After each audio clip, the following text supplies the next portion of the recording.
Hello students, welcome to Recitals in Depth. Herein we will cover the summits and organizations September 2024 current affair topics in detail.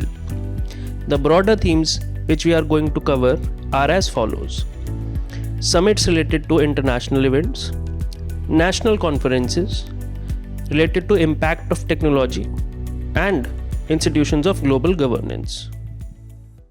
Greetings students. Welcome to the Recitals in Depth. This is your index for the summits and organizations section. We will be discussing these topics in detail, and I will also be offering you some practice questions for which you can write in the comment section. National Conference on District Judiciary. District Judiciary is the lowermost courts in the country, and based on them was a recent conference in the Bharat Mandapam at New Delhi. Our Chief Justice and the Honorable Prime Minister both were part to this conference, and this was mostly done because it has been 75 years since the establishment of the Supreme Court. So coins and stamps, see, as you can see in the picture, these are stamps which were declared on the day. So based on this, we have had this conference, and on this day the Honorable Chief Justice of India has given a speech which is relating to the district courts of the country. So as you can see, these are the key highlights of his speech, and when such a dignitary is giving such important speeches, the issues which he will highlight will be very important for the judicial independence, judicial governance in the country. The first point which he has stressed upon is the promotion of legal education in regional languages. Now, what is the issue here? That mostly legal practice is followed in English language, and it does not make it accessible to the masses. As you must have studied in the Modern India chapter also, that in the earlier part or the early Congress efforts were in English only, mostly in English, and then it could not reach out to the masses. Then vernacular was adopted. Also, if you go back in history, in the ancient period, Sanskrit was dominating, and then we see with the coming of the Buddha and the Mahavir Jain, we see that the local languages are promoted. Also in the Bhakti movement, local languages were promoted. So until and unless the masses get an understanding of what is justice, what is law, their basic rights may be continued to be denied. So this is a major factor. Second thing is, district judiciary has been explained as the backbone of the judiciary. Now in this, one very important point has been highlighted by the Chief Justice, that we are calling district courts as subordinate judiciary. The Chief Justice pointed out that calling the district courts as subordinate courts is not correct. It is a colonial hangover, because subordination means that somebody is lower. But when the quality of justice, we are talking about justice, then nobody is higher or lower. In fact, the Chief Justice of India went on to demonstrate that the district judiciary is the backbone and not subordinate in any manner. So this is what he said, that we should be done away with this term subordinate. We should move on to backbone of the judiciary. We should call them district courts or local courts, but not subordinate. Next, he suggested some of the few challenges faced by the district judiciary.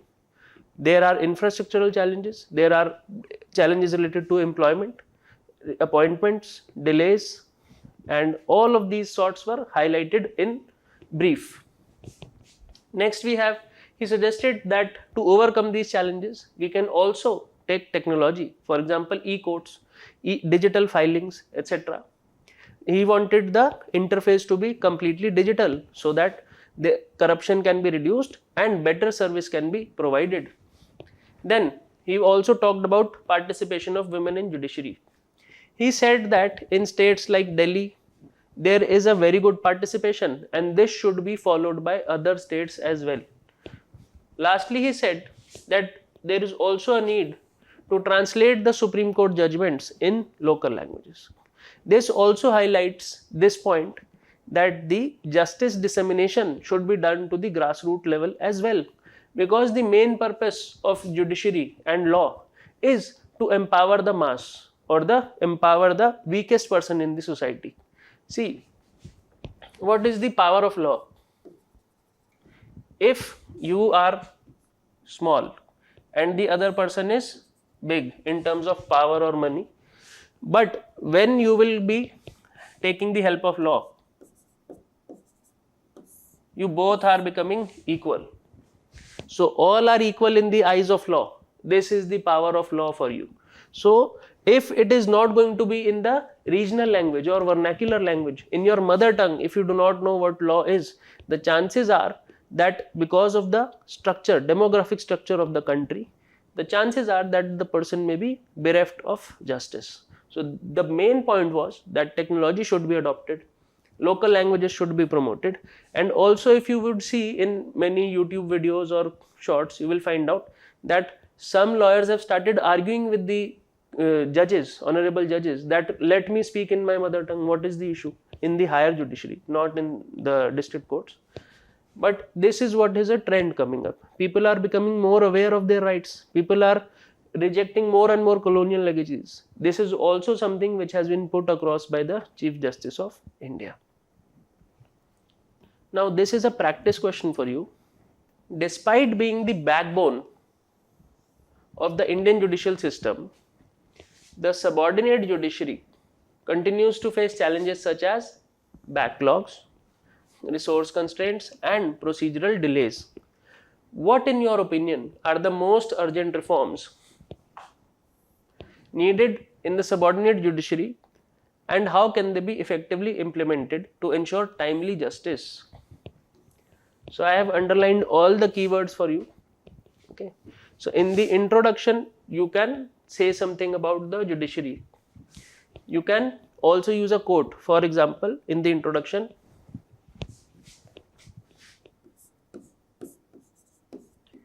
injustice perceived or actual is the root cause of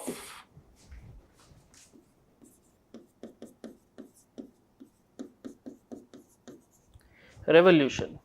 This quote is highlighting the importance of justice and also suggesting what happens if there is injustice. So you can use such powerful quotes in the introduction also.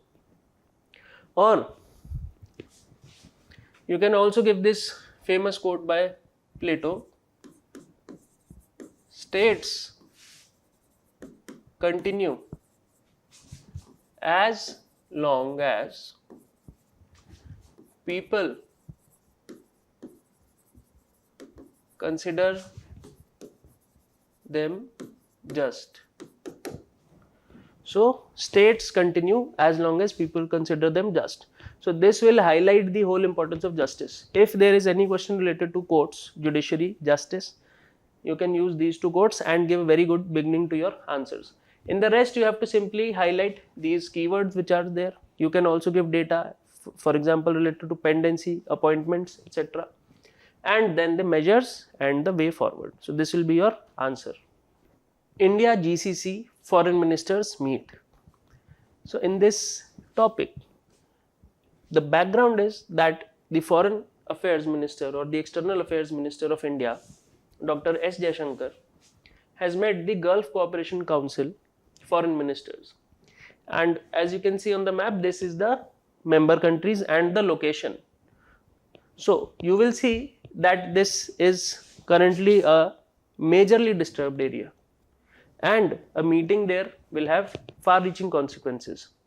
Also, a joint action plan from 2024 to 2028, for 4 years, they have created this joint action plan, which will be focusing on health, trade, science and technology, tourism. All of these things are focused upon. So the relationship between the Gulf and India are moving beyond oil now. So this is a major change in the geopolitical scenario, and we will understand what is the significance of this outreach. In order to do that, we will first see what is the Gulf Cooperation Council. See, it is a political and economic alliance of 6 countries in the Arabian Peninsula. The countries are the same which were shown in the map. These are Bahrain, Kuwait, Oman, Qatar, Saudi and the United Arab Emirates. So these are the countries and they are around the Persian Gulf. So you can see the Gulf Cooperation Council. These are oil-rich countries and also they have a significant voice in the Organization of Islamic Countries. So this is the status of GCC. The role is it promotes economic, security, cultural, social cooperation between these states, and the GCC holds a summit every year. Now based on this also, India has collaborated for an outreach once every year, and the meeting will be between our External Affairs Minister, which is Dr. S. Jaishankar, with the Troika, GCC Troika. What is Troika? Troika means the General Secretary. Troika basically means 3 parties. General Secretary. The other party is, which is the second person who is going to be involved in this, the current representative, the current External Affairs representative.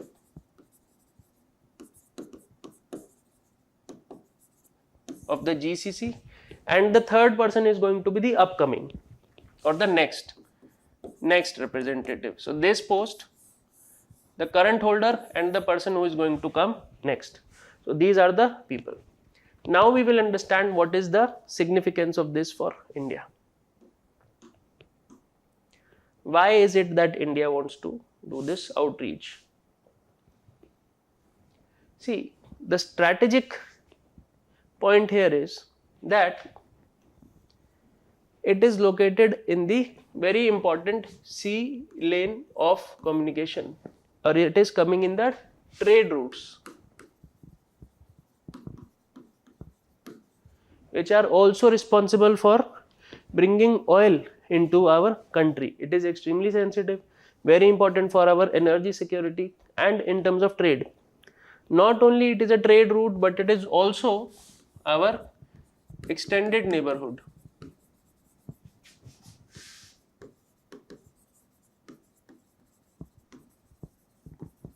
What does this mean? That Pakistan is our neighbor, and just outside Pakistan we have the Gulf countries. So these are neighbors of our neighbors. So this is what is meant by the extended neighborhood. So this region is also critically important for stability in Asia and West Asia and India as well. So this region is strategically very important. Strategically, also you see that the Israel war is currently going on.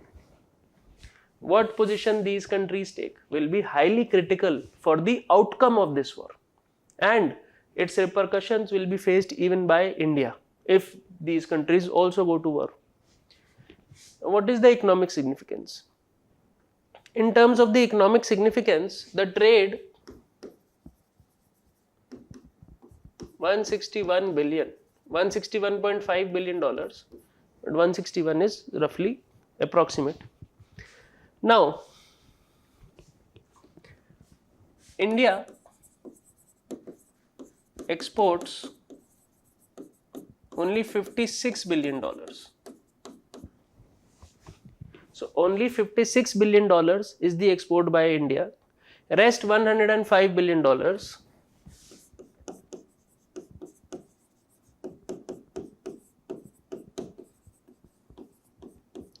so we have a deficit, and this needs to be slowly reduced, and hopefully we can also someday become so capable through Make in India and proper research, more manufacturing, more technology, that we can also send or sell goods more than what they are selling to us.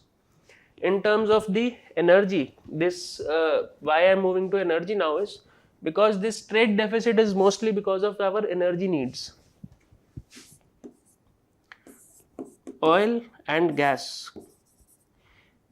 35% of our oil, 35, and 70% of our gas is coming from the Gulf countries. These 6 countries are responsible for this much import of oil and gas. So these are becoming even more important. In terms of this energy and economic dependence,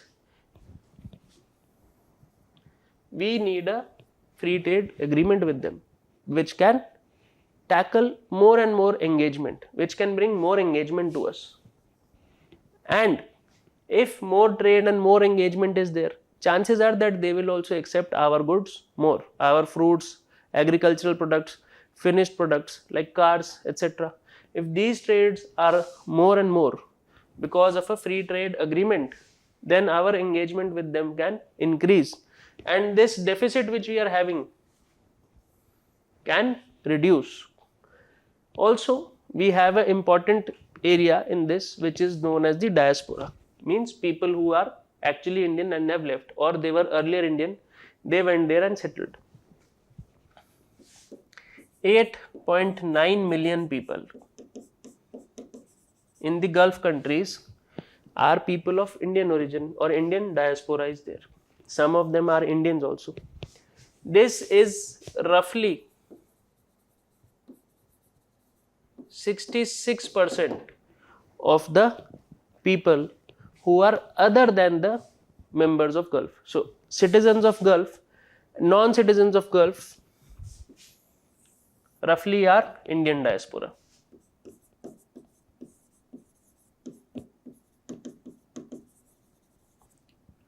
So out of all the people who are not from the Gulf area, 66% of them are Indians.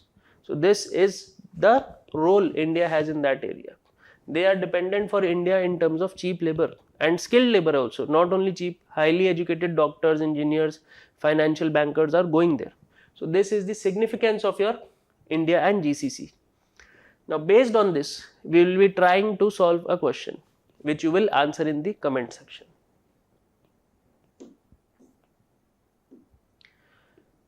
India's relationship with the Gulf Cooperation Council (GCC) has gained strategic importance over the years, particularly in terms of trade, energy security, and diaspora. We have covered these 3 points in detail. In light of the recent developments, how do you assess the future trajectory of India's engagement with the GCC, and what areas should both sides focus to strengthen their partnerships? Now this is totally covered in what I have taught you, but one thing I have to tell you, that when we talk of the recent developments, do not limit yourself to only India and GCC. You should also think about other things. Example,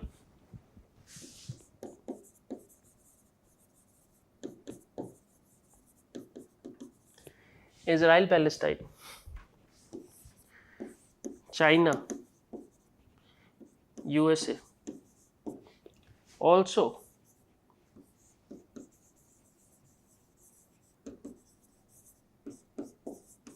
emerging technologies like artificial intelligence, etc. So when you are writing an answer, the examiner should get a feeling that the person has a holistic view on the issue.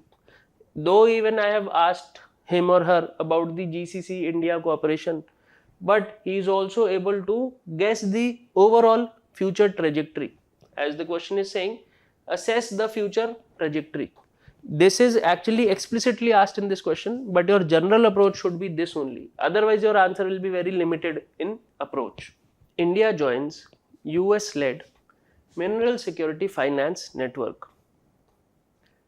Now, this is actually a finance network, means that it will provide money for something. If there is a finance network, if you say that there is a Bajaj finance card or LIC finance, HDFC finance, anything you take, it gives you money to buy something. So that is this. Mineral security means that this money will be used to buy minerals. You have house finance companies, automobile finance. All of these finance companies basically means that they are going to give you money.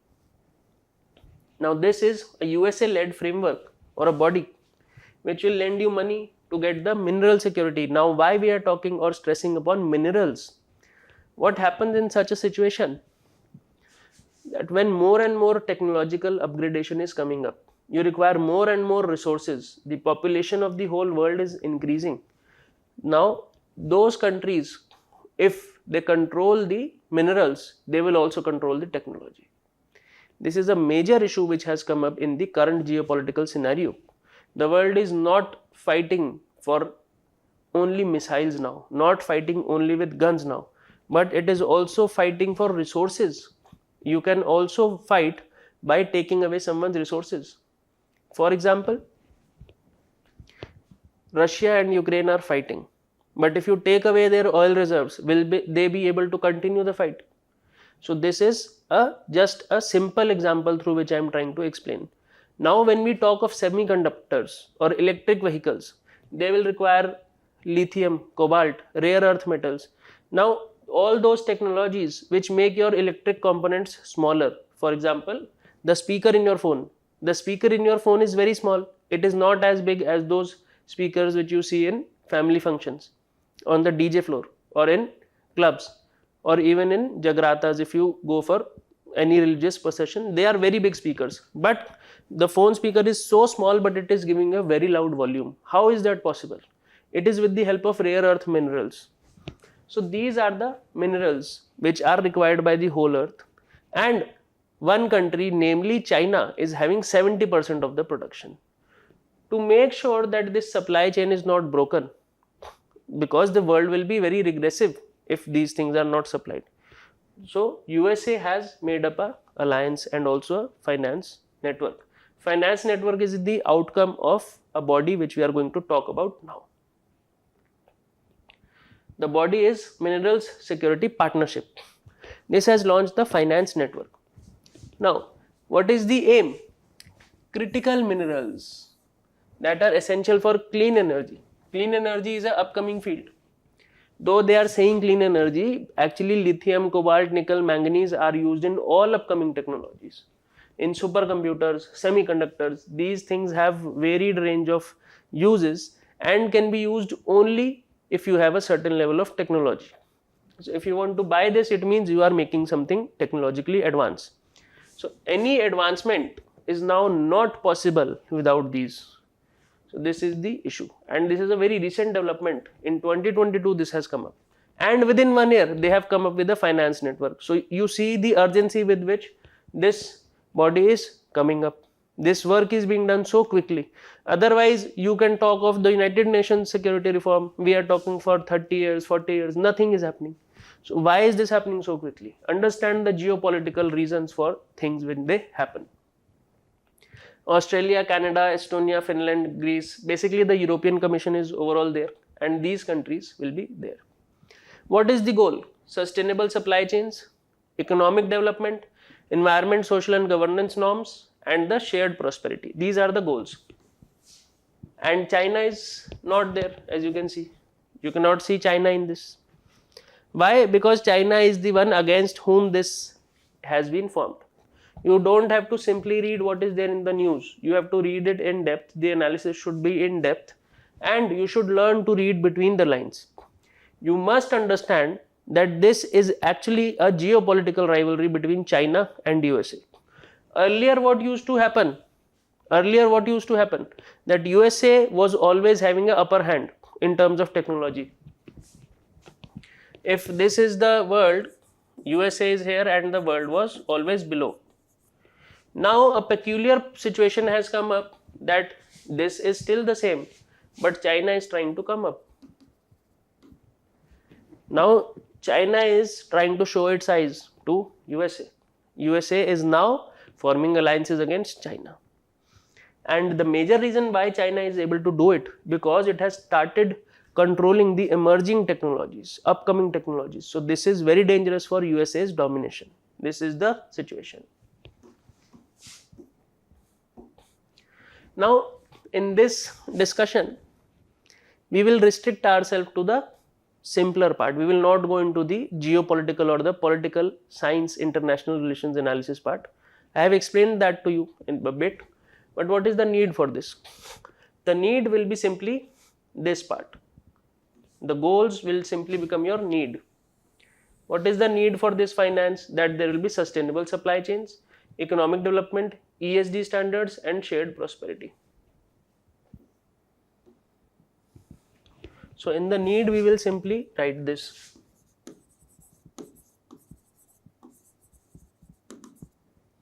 Economic development,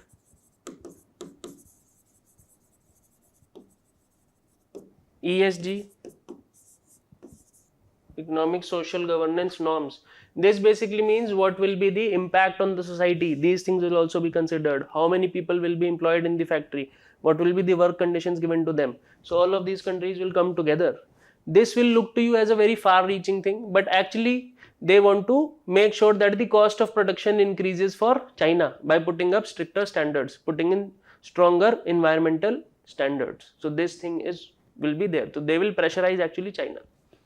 And lastly was the economic prosperity.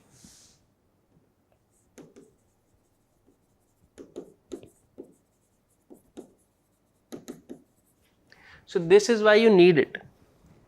The strategic significance is for all of these countries. One is manufacturing of cutting edge technologies, latest technologies, emerging technologies, sensitive technologies, critical technologies, all of these words you can use.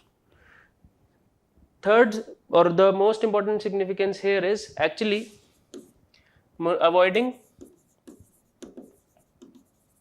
monopoly by China. And the other strategic significance is, which is the second one. I told you China one first because it is dependent on both of these, China and manufacturing. The strategic significance of this will also be China plus one. That another alternative to look for China is being there for manufacturing basis. So this second one is actually a combination of 1 and 3. Now, what is the importance for India? The importance for India, as we have seen through the whole discussion, is that 1, China and India are very close neighbors. Close as in terms of proximity, not healthy relations wise. But there is an imminent threat from China which we have. To reduce the importance on China, we need to take this up. And the most important thing is that 1, we are getting cheaper finance.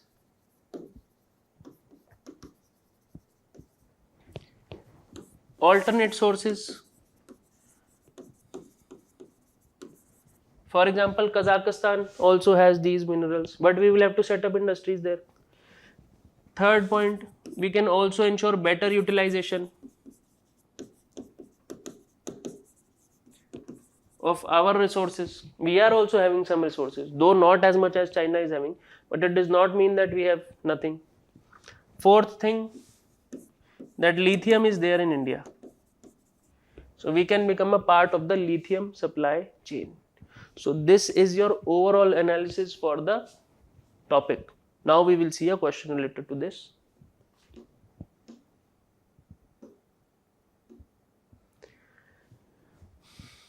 Rare earth metals have become increasingly significant in the global geopolitical and economic landscape. Due to their critical role in advanced technologies and renewable energy, what steps should India take to reduce its dependence on import of rare earth metals and strengthen domestic capabilities? Now this is the whole lines on which I have taught you this. Now most of the things are available to you. I would just like to give you a small assignment. Write it in the comment sections that what are the steps which India can take to strengthen the domestic capabilities in this regard. India signs USA-led IPEF blocs clean, fair economy agreements. Now Indo-Pacific Economic Framework is the IPEF, and India has signed 2 more components under this. There are 4 components in IPEF. India had already signed one. Now 2 more have been signed by India.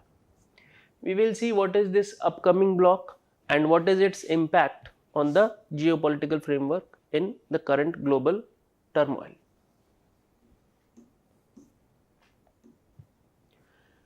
Now IPEF, or Indo-Pacific Economic Framework, is basically a group. It will be facilitating international cooperation and strengthening the efforts against cross-border financial crime and corruption. So crimes and corruption will be reduced. Again, as I've told you, this is a very important body because this is also established in 2022, roughly a year and a half, and it is 2024. India has signed 3 out of the 4 agreements which are there. This is actually a type of a trade deal, a comprehensive agreement. Earlier we have also seen the RCEP, trade deals going on in the basic geostrategic idea behind this is, this countries, when you will see the members, Australia, Brunei, Fiji, India, Indonesia, Japan, Korea, Malaysia, New Zealand, Philippines, this is basically China and its neighborhood. Another entry is that of USA. These countries are now more tilted towards China. In the previous topic, we also discussed how China has claimed the dominance in emerging technologies. Now this is the world. Earlier it was entirely dependent on USA. Now this dominance is shifting from USA to China. To curb this dominance, USA is coming up with new plans. Earlier it brought the RCEP. Now for India, India is caught up between, actually the world is caught up between USA and China, but we will talk specifically for India. Now the problem with India is that if we accept China's proposals, their working standards and having a trade deal with them is so dangerous that we will not be able to match their prices. They have no relation with environment, worker security. So we will not be able to match the cost at which they are giving us the goods and products. USA on the other hand is a different problem altogether. The standards which they are saying that these are the things which you need to do, we will not be able to do that. Means they are very bad in terms of standards, we won't be able to compete. They are extremely high in terms of standards, let your people work only for 3 days. So these problems will create another issues. They are Singapore issues. They are called, for example, they want us to open up our ports, they want us to bring in more technology, they want us to sign such agreements which will make the work faster. But the issue will be that the trade balance will be in their favor. The deal which USA is creating, they will be focused that the manufacturing bases are located in USA then. This will be the problem. When Trump came into the power, he suggested make America great again. So manufacturing bases were to be going back to USA. They will not come to India. China says that let the manufacturing bases stay in China. Under the current circumstances, if the world takes domination of any of these two, we won't be able to easily come to terms with it because the trade will be controlled by them. Now this IPEF is not a traditional trade agreement. There is some different, that it is divided into 4 pillars. First is fair and resilient trade. Second is supply chain resilience. Third is clean economy, that is infrastructure and decarbonization. And third is the fair economy, tax and anti-corruption. So out of this, we have not accepted only the trade one, because when we talk of trade, they will say that stop giving subsidies to agriculture. So this is a major issue, that agricultural subsidies should not be there. So we cannot let go our farmers, because touching any issues related to farmers is very emotional in India, and they have a huge voting percentage as well. So this has created a major issue for the government. Neither can they go and agree with China, nor can they go and agree with USA. So what is the step? They have said these four pillars are actually there in any economic partnership. So we will do these things step by step. So the first three have been taken, the last three have been taken. In this we are observing. Now what will be the analysis in depth? What is the need? See, when I told you in the last segment also, these goals will automatically come up as the need. Fair and resilient trade, supply chain, clean economy, fair economy, all of these things will automatically become the need. So this time I won't write. What will be the strategic significance? Strategic significance again will be China. China is having huge foreign exchange reserves, huge pockets now, and also a lot of trade imbalance. The current supply chain is hugely in favor of China. It is mostly similar to the analysis of the previous question. In the previous question, it was a domination of the resources. This question is talking about domination of trade. So, if you will notice the geopolitics around you, the current world order is such that the resources as well as manufacturing production is now single-handedly being controlled by China. So this is the issue. Many countries are going into debt trap. In our neighborhood recently, Sri Lanka, Pakistan, Nepal, Bangladesh, all of these owe a lot of debt to China. But what happens in the other case? In countries such as Philippines, etc., they were already in debt. We are seeing this problem now in the Indian neighborhood.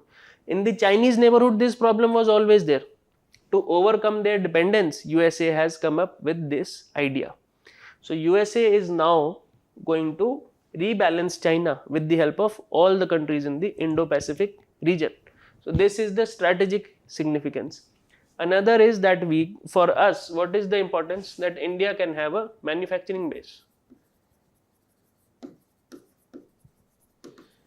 Manufacturing base, investments,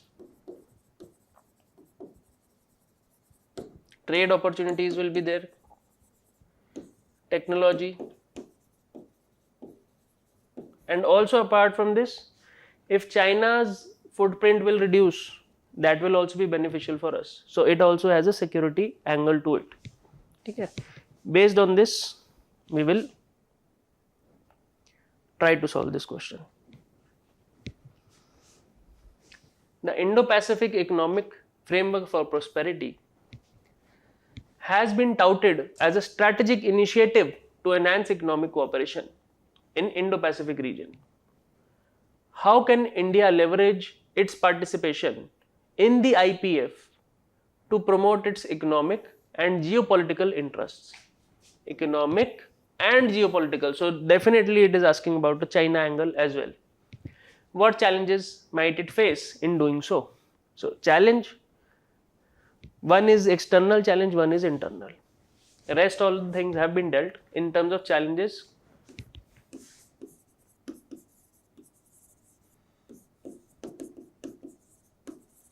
I'm not saying that there is only one, but two types are there. One is internal, another is external. What do you think are the external challenges? Tell me in the comment section. The internal challenge can be that the manufacturing base will be low, corruption, bureaucratic procedures, all of these will be internal. But what can be an external challenge to this deal? ILO study links artificial intelligence to dip in labor income. As you know, the International Labour Organization is the most significant body in terms of worker rights. And artificial intelligence is the upcoming technology which will have far-reaching impacts on how the world produces, manufactures, utilizes the labor, works, and in general produces the goods. And this is a major fear of the working class, or the blue collar jobs will soon be replaced either by robots or jobs such as content development. All of these will be soon replaced by artificial intelligence. So based on this, ILO has given a report. So it has given out a report, World Employment and Social Outlook. This is the report released in September 2024. So this can be asked in the prelims only ki who released this World Employment and Social Outlook or a match the following can also come. Now this report is saying that artificial intelligence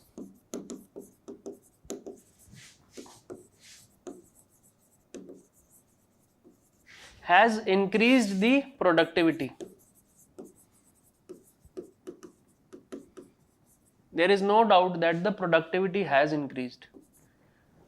But what has happened? The income of the workers has decreased.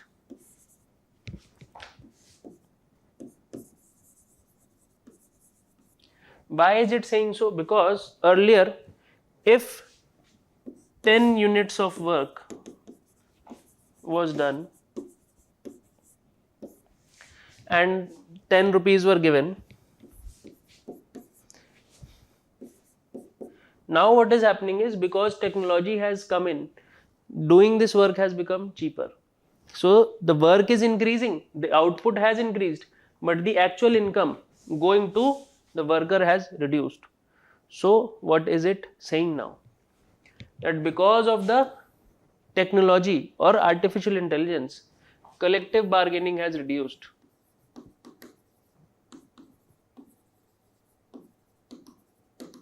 Collective bargaining means that the workers going in as a unit or a union, they go and put their demands. This is also decreasing because people are being thrown out of their jobs. Artificial intelligence is replacing them. So this is the overall highlights of this report.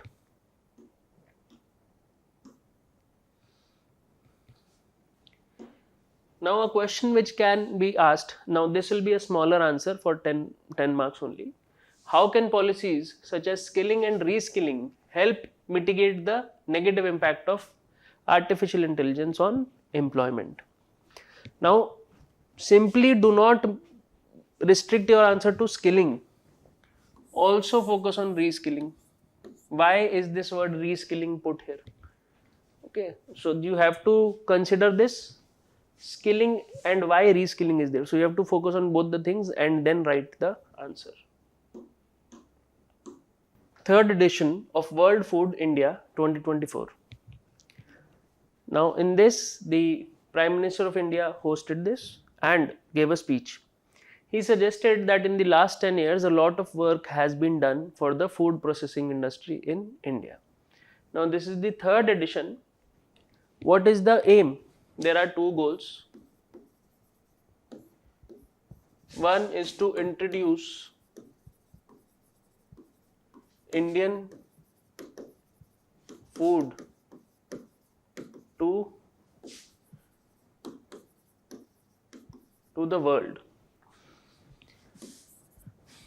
Another thing is to bring in investment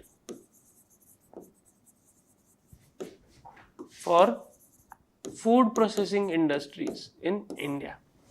So these are the two objectives of the World Food India 2024. It was first launched in 2017. The first edition was in 2017. Then it was in 2023. Now again it has happened very fast because this one got a lot of response. In 2023 it was also a year of millets.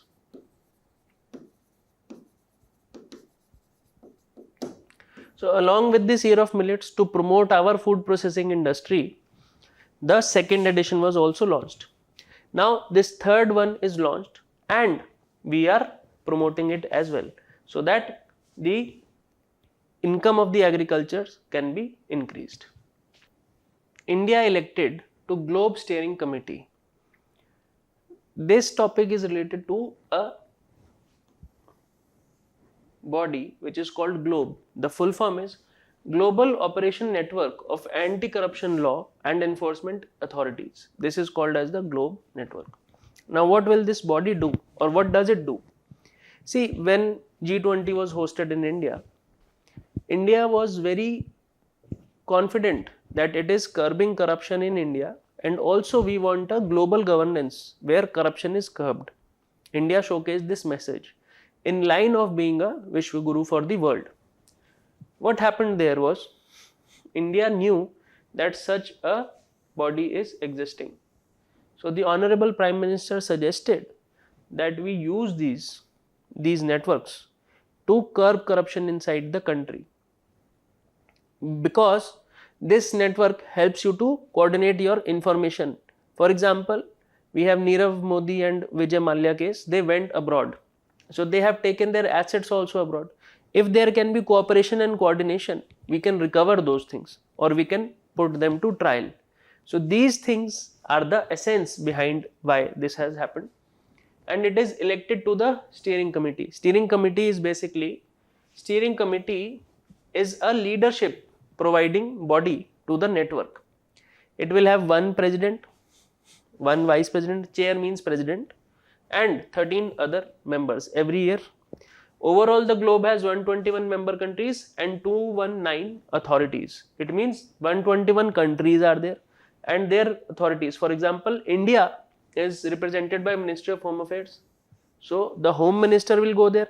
And who are these member authorities? There will be CBI and ED, Central Bureau of Investigation and the Enforcement Directorate. These two will be our member authorities. So this is the whole about the body. It was initiated by G20 with India's support in 2020.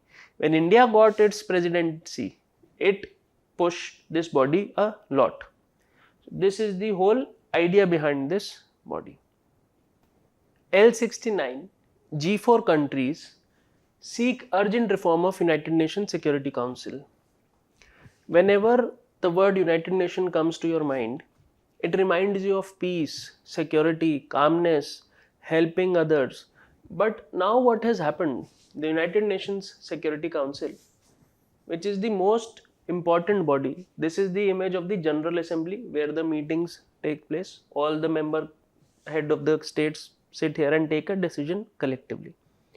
But the most powerful body of the United Nations is Security Council, because the actual responsibility of maintaining peace, international peace,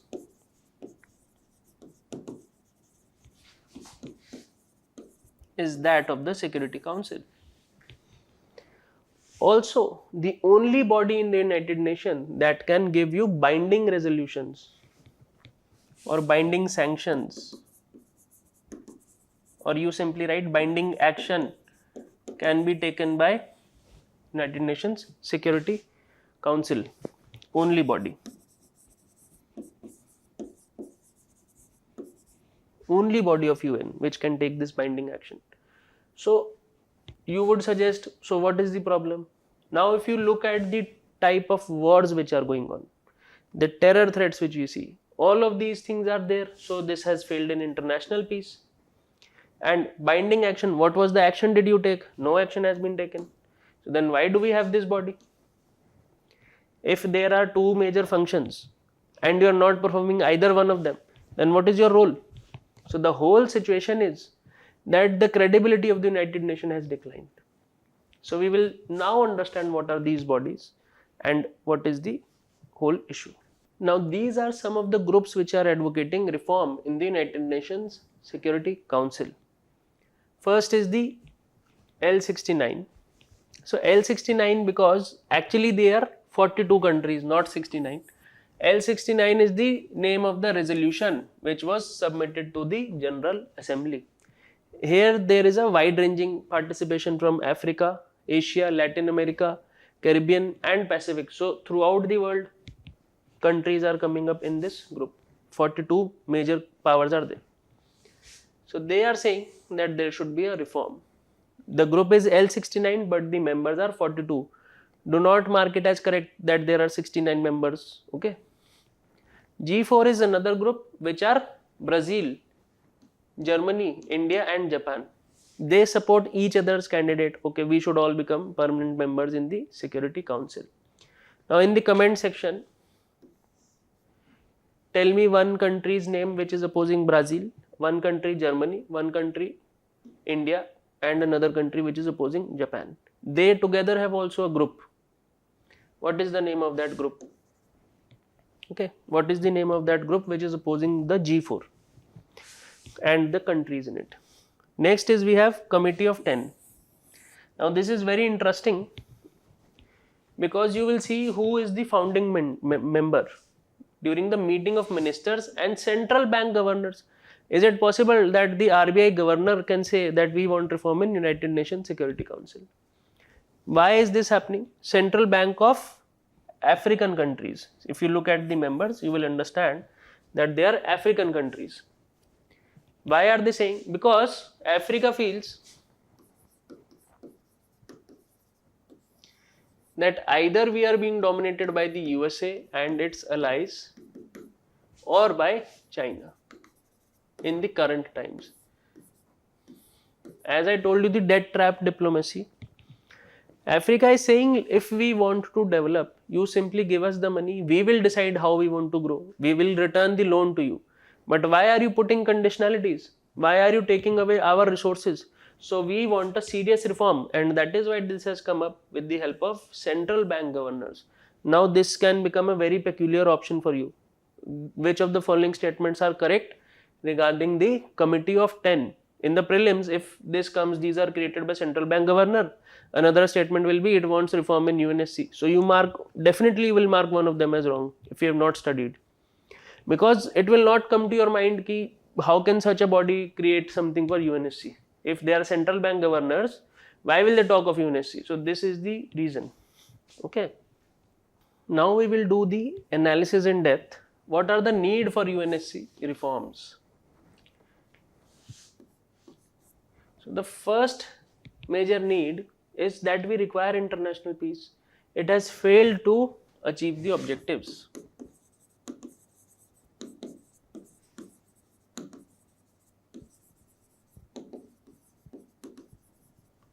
It has failed to achieve its objectives. Secondly, it does not represent the geopolitical realities. For example, Britain is not as powerful as it was in 1940s. Now India is much more powerful, Germany is much more relevant. So the geopolitical realities of current trend are not being respected by the UNSC Permanent Security Council. If you look at more areas, now unconventional security threats are also coming up.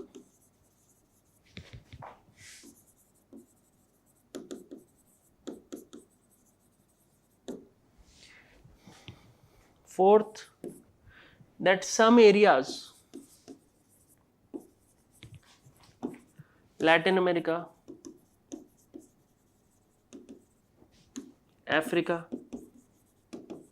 they are not at all represented in the United Nations Security Council. Another major point being that it is reducing the credibility of global governance institutions. What are we doing when there is a war? What are we doing when there is a pandemic? What are the international institutions doing? All of these things are creating an issue. The people cannot connect to the idea of global citizenship anymore. The world is not as free as it was earlier. We cannot travel to other countries so openly. There are restrictions and wars are coming more and more. So this is not a good sign for the future growth. So there are definitely need for UNSC reforms. Now what is India's claim to the permanent seat? The other analysis which we need to know. This can come as an independent question. This can come as an independent question. And overall the bodies which we have discussed in the previous section can come for prelims question. So India's claim can be, first is the historical contributions.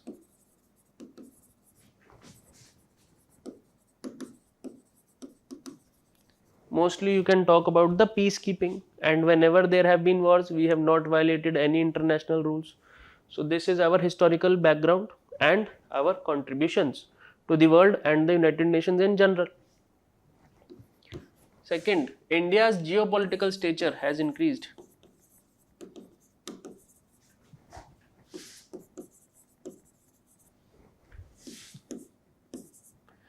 Representation to the biggest democracy in the world.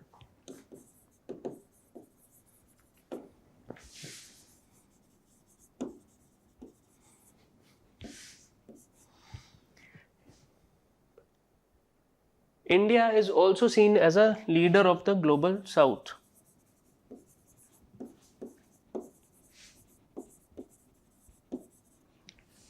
Along with this, within these also you can give certain points like in the geopolitical stature.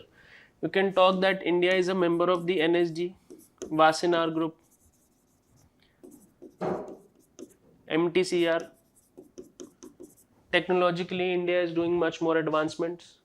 So all of these things have to be considered, and you can write this also in the answer as to why India should be considered for the permanent seat. Now the question for you to practice is, India has been advocating for reforms in the United Nations Security Council to reflect contemporary global realities. This was a keyword I had used in the discussion also. Contemporary global realities. What are the key challenges facing UNSC reforms? How can India strengthen the case for permanent membership? So based on the discussion, you can answer this question and try to give a proper flow to your answer by initially discussing the role of UNSC. Then talk about the changing geopolitical realities.